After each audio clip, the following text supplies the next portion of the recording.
नमस्कार दोस्तों, मैं कैलाश उपाध्याय कैलाश एस्ट्रोलॉजी में आपका बहुत बहुत स्वागत है। आज हम बात करेंगे अक्षय नवमी के बारे में। कार्तिक शुक्ल पक्ष की नवमी अक्षय नवमी कहलाती है। यूं तो सारे कार्तिक मास में स्नान का महात्म्य है, परंतु नवमी को स्नान करने से अक्षय पुण्य प्राप्त होता है। इस दिन अनेक लोग व्रत भी करते हैं और अपना दिन ईश्वर की कथा वार्ता में बिताते हैं। इस दिन आंवले के वृक्ष का पूजन भक्ति भाव के साथ करना चाहिए। पुराणों में कहा गया है कि जिस इच्छा के साथ पूजन किया जाता है वह इच्छा पूर्ण होती है, इसलिए इस नवमी को इच्छा नवमी भी कहते हैं। अक्षय नवमी के दिन आंवला वृक्ष के नीचे भोजन बनाकर खाने का विशेष महत्व है। यदि आंवला वृक्ष के नीचे भोजन बनाने में असुविधा हो तो घर में भोजन बनाकर आंवला के वृक्ष के नीचे जाकर पूजन करने के पश्चात भोजन करना चाहिए।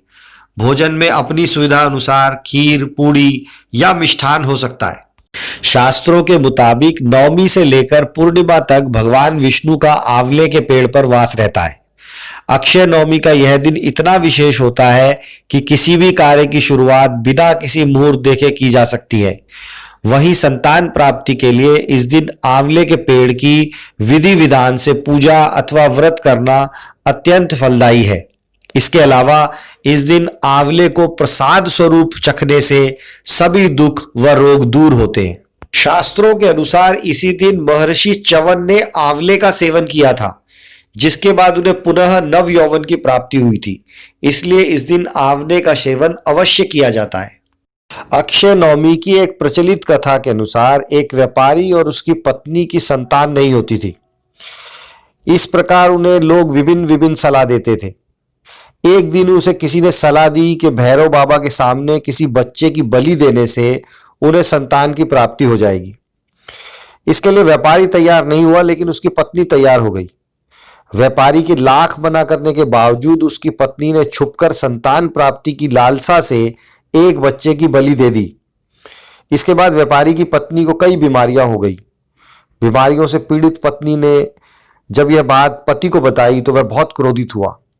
उसके बाद वह व्यापारी अपनी पत्नी को गंगा जी स्नान कराने ले गया। गंगा में स्नान करने के बाद जब व्यापारी की पत्नी ने माता गंगा की आराधना की तो मां गंगा उनके सामने अचानक से एक बूढ़ी स्त्री के रूप में आकर खड़ी हो गई। व्यापारी की पत्नी ने उन्हें प्रणाम किया और अपने कष्टों के बारे में बताया। गंगा माता ने कहा कि इन कष्टों से मुक्ति पाने के लिए कार्तिक मास की शुक्ल पक्ष की नवमी को तुम व्रत करो। इसके साथ ही इस दिन आंवले के पेड़ की पूजा करने की भी माता ने सलाह दी। व्यापारी और उसकी पत्नी ने ठीक वैसा ही करा। कुछ समय के बाद व्यापारी और उसकी पत्नी को एक पुत्र की प्राप्ति हुई और उनके सारे कष्ट दूर हो गए। इसीलिए इस दिन आंवले के पेड़ की पूजा करना और उसका प्रसाद खाना और वहीं पर भोजन बनाने का रिवाज है।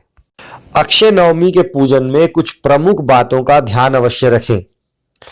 अक्षय नवमी पर प्रातःकाल स्नान आदि से निवृत्त होकर व्रत का संकल्प लें।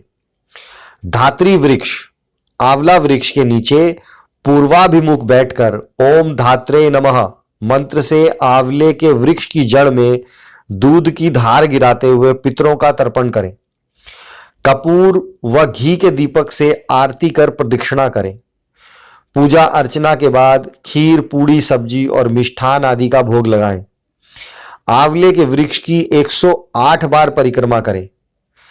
आंवले के वृक्ष के नीचे विद्वान ब्राह्मणों को भोजन कराएं तथा दक्षिणा भेंट करें। खुद भी उसी वृक्ष के निकट बैठकर भोजन करें। इस दिन आंवले का वृक्ष घर में लगाना वास्तु की दृष्टि से शुभ माना जाता है। वैसे तो पूर्व की दिशा में बड़े वृक्षों को नहीं लगाना चाहिए, किंतु आंवले के वृक्ष को इस दिशा में लगाने से सकारात्मक ऊर्जा का प्रवाह घर के अंदर होता है। इसे घर की उत्तर दिशा में भी लगाया जा सकता है।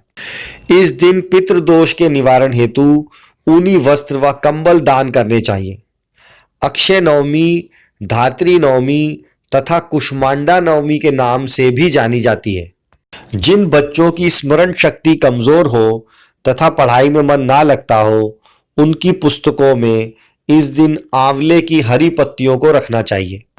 इस वीडियो में इतना ही। इसी आशा के साथ कि इस अक्षय नवमी पर आपको भगवान विष्णु की कृपा प्राप्त हो। नमस्कार, आपका कल्याण हो।